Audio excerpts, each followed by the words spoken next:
여러분들 굉장히 고민이 많을 겁니다. 그리고 많은 정보 사이트에서 많은 선생님들이 이래라 저래라 이야기를 할 겁니다. 근데 저는 사실상 그런 조언들이 살짝 본질에서는 벗어난 것이 아닌가 생각되면서 상당히 우울해집니다.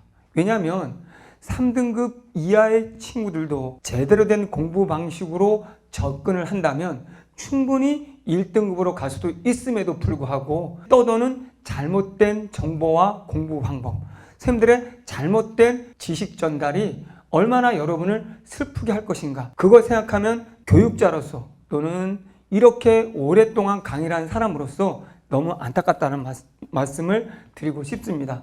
자, 그래서 제가 오늘 드리고 싶은 이야기는 아주 고대 메소포타미아 문명 쪽에 길가메시 서사시라는 이야기가 있습니다. 그 길가메시 신화를 보면 영웅 길가메시가 주변의 친구도 죽고 같은 영웅이었던 여러 가지 것들이 잘 안 되면서, 그렇다면은 내가 이렇게 망하지도 않고 영원히 죽을 수 있는 방법은 없을까? 온갖 사람들에게 물었을 때 한 사람이 이렇게 이야기를 합니다.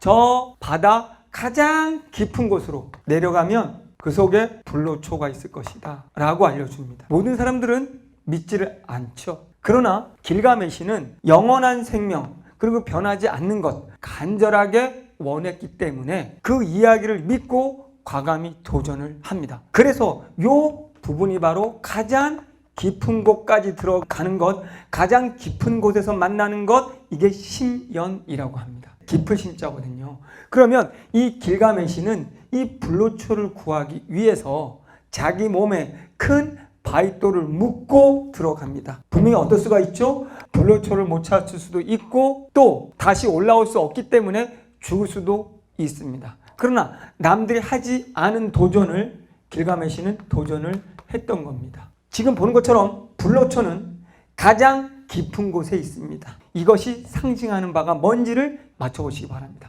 그렇게 해서 길가메시는 드디어 가장 깊은 곳에서 불로초를 구해오게 됩니다. 불로초를 구해와서 이제 육지로 올라왔을 때 불로초를 옆에 놓고 힘들어서 누워있는데 지나가던 뱀이 이것을 먹어버립니다. 여기서 다시 한번 인생을 깨우치게 됩니다. 길가메시는 비록 불로초는 먹지는 못했지만 길가메시의 정신만은 불로초를 먹은 그 이상으로 변했다는 거죠. 나약하지 않고 자신의 영혼은 어떤 것에도 굴하지 않고 강해졌다는 겁니다. 그래서 이제 마을로 돌아오면서 기존과는 다른 무언가를 영원히 살거나 또는 강해져야 된다는 그런 불안감에서 벗어나서 강해진 모습으로 돌아갑니다. 자, 이것이 상징하는 바가 뭘까요? 또 한 가지. 저는 다신교입니다. 여러 종교를 다 믿는데 성경도 읽고 불경도 읽고 또 우리가 이슬람 경전도 읽고 다 했습니다. 성경을 보면 예수가 계시를 받고 자신의 제자를 찾기 위해 어촌으로 바다로 떠납니다.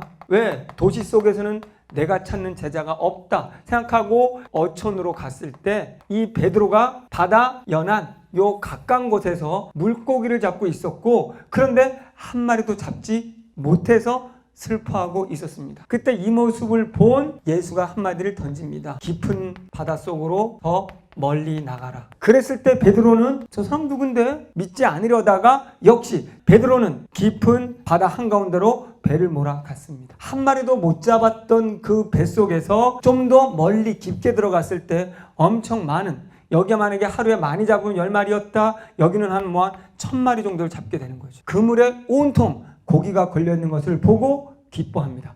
그러면서 이 고기를 잡아 돌아오면서 역시 베드로도 깨우침을 얻습니다. 내가 얕은 곳에 살았다면 늘 내 하루하루 먹는 게 걱정이 됐고 잡더라도 겨우겨우 가족을 먹여 살렸다면 이제 나는 알았다. 이렇게 깊은 곳으로 간다면 온 마을 사람들, 온 세상을 구할 수 있는 고기를 구할 수 있고 나는 매일매일 불안할 필요는 없다라는 걸 깨우치게 된 거예요. 제가 오늘 이야기하려고 하는 두 이야기의 공통점은 과연 뭘까요? 여러분들 지금 불안할 겁니다. 어떻게 한 친구들? 얕게 한 친구들. 깊은 곳에 가는 것을 두려워하는 친구들. 그럼 여기서 얕은 공부란 과연 뭘까요? 문학으로 말한다면 문학 작품을 단순히 정리하고 이것이 나올 거라고 기대하고 이 내용이 안 나오면 어떡하지? 불안해하는 친구들입니다. 그래서 EBS를 달달달 보고 선생님들이 빽빽하게 적어준 내용을 형광펜을 칠해가면서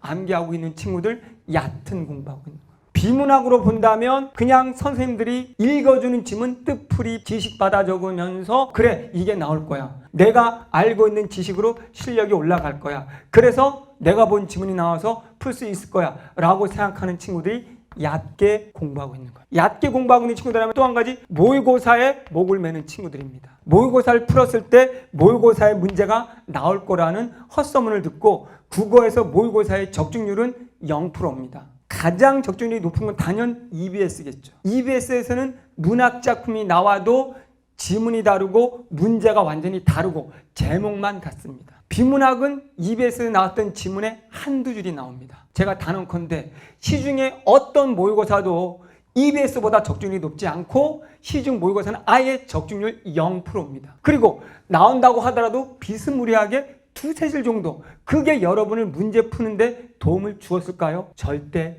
안 그렇죠. 그러면 여러분들이 지금 깊은 곳으로 들어간다는 건 무슨 의미를 상징할까요? 깊은 곳으로 들어간다는 것은 여러분이 어떤 문학이 나와도 스스로 해석할 수 있도록 해석하는 방법을 고민하고 하나의 작품을 놓고 기출문제든 EBS든 좋습니다. 이거를 놓고 내가 스스로 해석할 수 있는 기준에 맞춰서 논리적으로 해석하는 힘을 키우고 있는 사람들. 비문학 지문을 논리적으로 서론을 보고 본론을 스스로 읽어나가는, 그냥 읽어주는 거 받아 적는 것이 아니라 스스로 읽어나가는, 여러분도 분명히 한글이기 때문에 다 할 수 있습니다. 3등급 이하의 친구들, 충분히 1, 2등급 친구들을 꺾을 수 있습니다.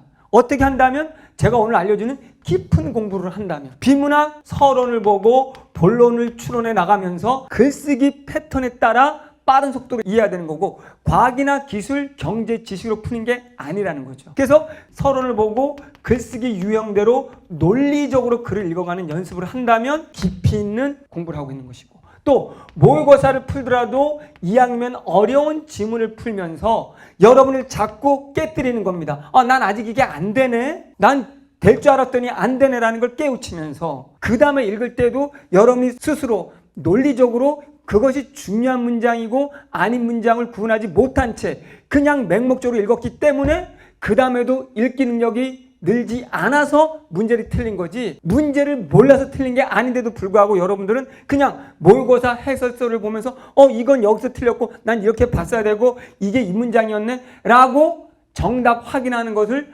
올바른 공부법이라고 알고 있는 친구들은 얕게 공부하고 있는 거예요. 여러분들 깊게 공부하십시오. 여러분이 푸는 문제 절대 안 나옵니다. 여러분이 알고 있는 작품 안 나옵니다. 감 나온 밑에서 감 떨어지기를 기다리지 마십시오. 그거는 바로 베드로가 얕은 곳에서 물고기 잡으면서 불안해하는 것이고, 많은 사람들이 영원히 살길 바라면서 과감히 깊은 곳으로 도전하지 않은 채 늘 불안에 떨고 있는 사람입니다. 여러분들 깊은 곳으로 가세요. 3등급 이하의 친구들 더 기본 논리 깊게 공부하세요. 단순히 받아 적고 강의 보고 해설서 보고 정리하는 것은 얕은 공부, 여러분에게 행복, 성공, 강함을 선물하지는 않을 겁니다.